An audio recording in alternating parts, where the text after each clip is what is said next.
francophone inadapté à la faculté des sciences humaines et j'ai un cher de doctorat à l'université de Montréal. Donc, tout à l'heure, j'ai entendu une chose. Dans les objectifs de raffinage, j'aimerais que vous parliez des bourses d'études aussi, des échanges avec les autres universitaires. Parce que cette année, on a eu la chance, j'ai eu la chance, et vous avez eu la chance aussi, de faire connaissance avec des jeunes et qui font partie de l'université Concordia. Donc, l'autre année, je crois que si raffinage reste en vie, nous aurons des échanges avec raffinage. Merci de m'avoir invité. Merci, M. Chéri. Bonsoir. Moi, là, je suis dans mon assiette parce que les activités de jeunesse, d'ailleurs, je suis très jeune, je reste très jeune parce que tout simplement, la jeunesse est un état d'esprit. Mais je me rappelle quand même, et là vous allez peut-être deviner mon âge, quand j'avais 18-20 ans et que je devais participer à des activités de ce genre, je voyais aussi dans le temps des aînés à qui on demandait, comme on vient de le demander à M. Chéri et à moi-même, de parler un petit peu de nous. Et ça me ramène, tenez-vous bien, plus de 20 ans en arrière, donc là je vous donne mon âge. Alors, je suis donc très heureux de participer à ce lancement du raffinage, qui est le réseau national de fierté de la jeunesse, c'est la jeunesse haïtienne. Et avec ça, c'est vraiment un élan pour que le pays ne meure pas. Un pays qui produit des personnes comme vous, des Mapou comme Azor, dont nous saluons la disparition, comme Madame Lemoine, qui a vécu longtemps au Sénégal et qui est un grand modèle, vous devez le connaître, peut-être vous allez apprendre un petit peu plus sur ce personnage dans les nouvelles cette semaine. Et puis bien d'autres qui sont bien vivants parmi nous. Donc ce soir, c'est vraiment avec beaucoup d'émotion que je félicite les organisateurs et les promoteurs de raffinage. Et comme tout à l'heure, je vais devoir revenir pour partager avec vous un petit peu de mon expérience et de ce que j'ai vécu moi-même dans ma vie de jeunesse, dans ma vie actuelle, et qui pourrait aussi vous inciter à aller de l'avant. Alors déjà, je vous demanderai de rester connecté à ce que vous faites, de rester attaché à vos rêves, parce que vos rêves, il n'y a que vous qui pouvez les appréhender, personne d'autre ne peut le faire à votre place, et c'est pourquoi il est important de ne laisser personne éteindre vos rêves. Et quoi que vous fassiez, quoi que vous entrepreniez, vous allez avoir des embûches sur le chemin, mais l'important, ce n'est pas le premier échec, entre guillemets, apparent qui doit vous faire marche arrière. Vous devez l'utiliser justement pour rebondir.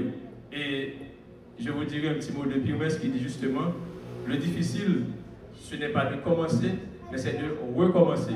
Car il n'y a que ceux qui recommencent qui achèvent. Merci.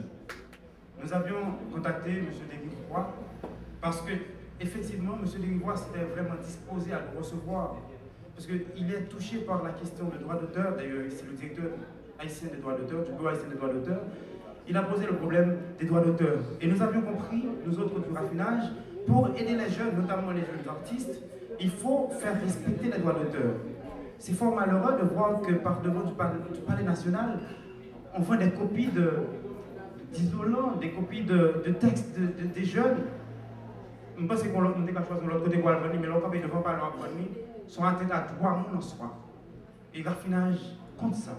Voilà pourquoi est-ce que nous posons un documentaire très bientôt qui pourra parler de jeunes, pauvreté jeunesse par rapport à l'utilisation malsaine de droits d'auteur.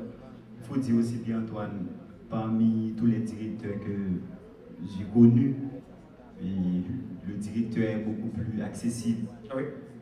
Oui. Malheureusement, depuis que nous arrivons directeur, c'est-à-dire jeunes ne pas jouer encore. Et heureusement pour nous, le directeur a lui-même été accessible et M. qu'il a toujours accessible pour raffinage. Raffinage, il y a un paquet d'activités, notamment concours national de lecture, résumé et commentaires de livres, le lire-livre, qui doit permettre jeunes qui lit, qui remet lire, résumer ça au lire et faire commentaire sur lui. Là, ça m'assure que mon nom, il remet ça à faire. on doit se rappeler que c'est une activité qui va se faire avec la bibliothèque Araka, sous l'obédience de Signier, qui est je dirais l'enfant élu de la bibliothèque Araka. Un partenariat avec la Fondation Maurice Sexto, le Bureau haïtien des droits d'auteur et la CLEDA. Et nous avons cherché l'autre partenaire qui a fini de joindre nous dans l'activité. Parce que nous avons dit, dans l'émission hier, raffinage pas pour ni Araka, ni pour Fondation Maurice Sexto, ni pour le Bureau haïtien des droits d'auteur. Raffinage c'est pour jeunes, c'est pour haïtiens. Oui, le don haïtien. Oui, tout les jeunes haïtiens. Tout le monde le vit.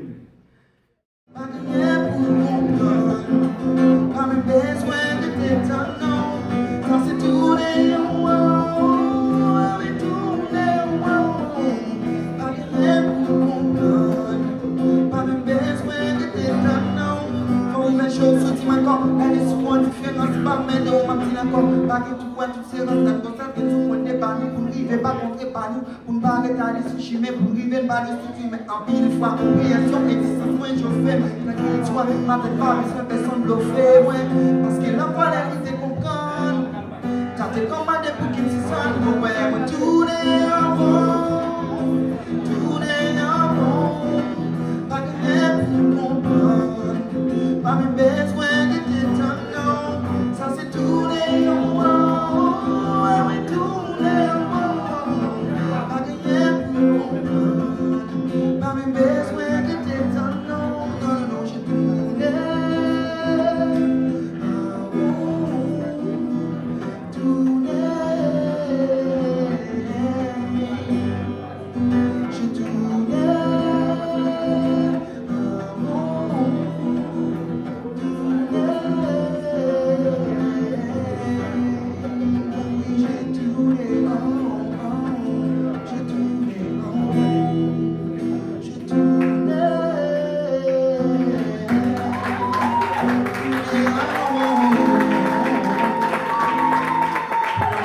Chaleureusement. Alors, c'est une musique.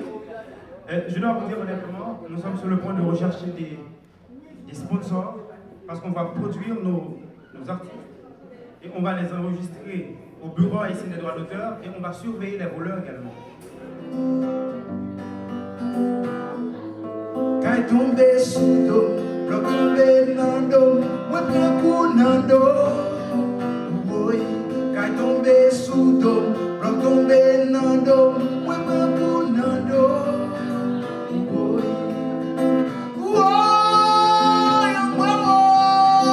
adieu, quand moi c'est ton moi.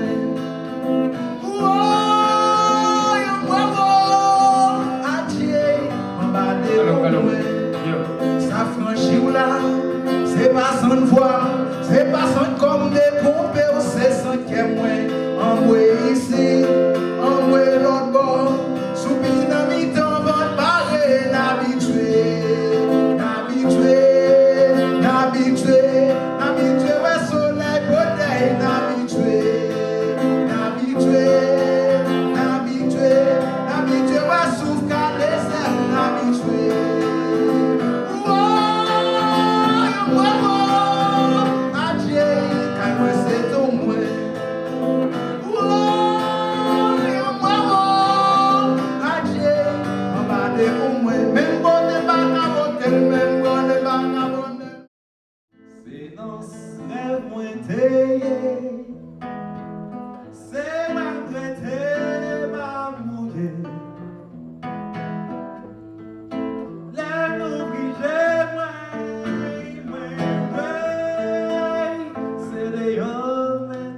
dans le texte que je vais dire là.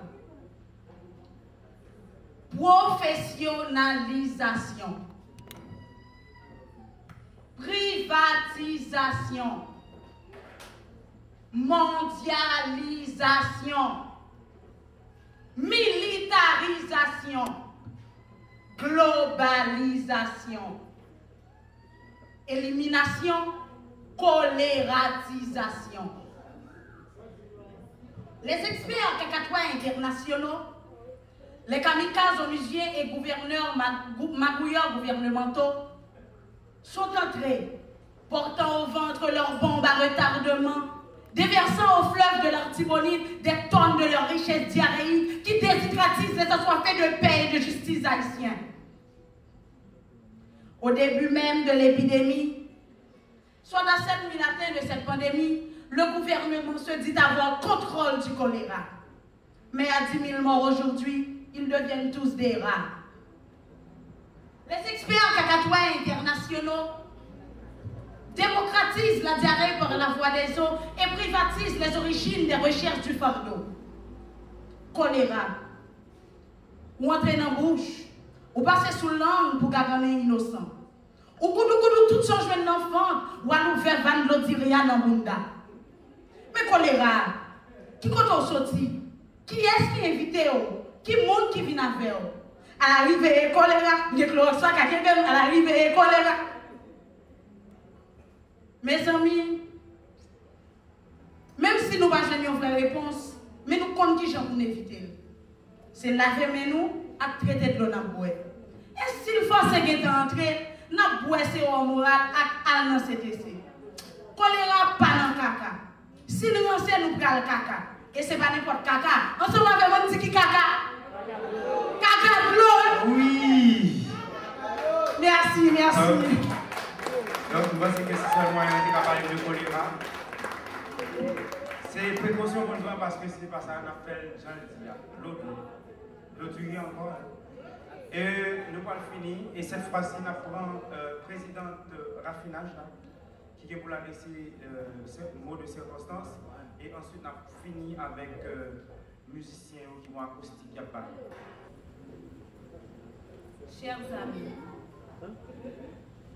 merci d'avoir répondu à notre invitation ce soir, où vous venez de comprendre que notre cher Haïti peut renaître de ses cendres à partir de ses profondes racines que représente la jeunesse. En effet, les vastes horizons de solidarité ouverts par les événements du 12 janvier 2010 nous font réaliser que les valeurs d'intégrité, de partage, de la générosité et de dur labeur peuvent constituer un exemple durable pour le développement du pays. C'est une façon d'introduire l'événement aujourd'hui en vous invitant à une profonde réflexion sur l'importance que revêt un réseau national de jeunes qui cultivent ces valeurs au quotidien dans leur vie. Je salue particulièrement ceux et celles qui les cultivent personnellement. Mais il importe à ce tournant de les imprimer en actes concrets dans la vie des milliers de jeunes haïtiens sur tout le territoire national. Raffinage, comme vous l'entendez, je, c'est le rayon de fierté nationale de la jeunesse. En formant cette entité à laquelle nous convions d'autres jeunes, tous les jeunes d'Haïti à participer, nous voulons lancer un défi et tenter de le résoudre. Ainsi, est-il bien clair que le raffinage est à la fois un procès et un verdict à exécuter pour la transformation réelle de la société? Cela se fera seulement à partir d'un vaste mouvement de jeunes, de toutes les jeunes haïtiennes et de tous les jeunes haïtiens, et ce sera immensément bénéfique pour le futur de notre pays, en commençant à redéfinir le présent qui est nôtre. L'émergence d'une élite constituée en grande partie de leaders jeunes et entrepreneurs est incontestable, incontournable.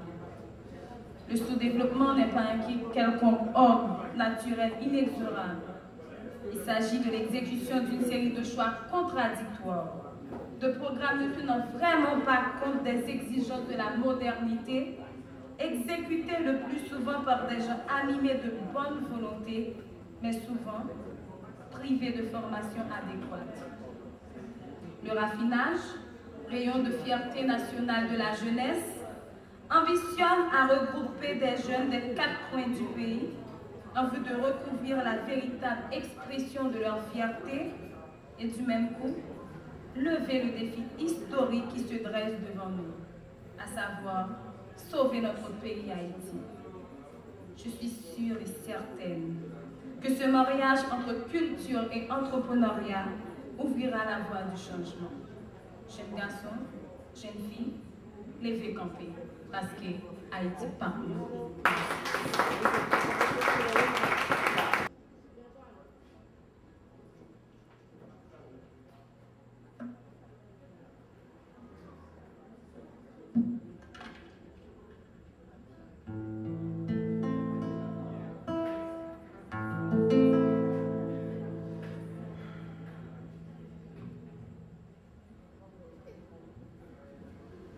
Ok, bonsoir.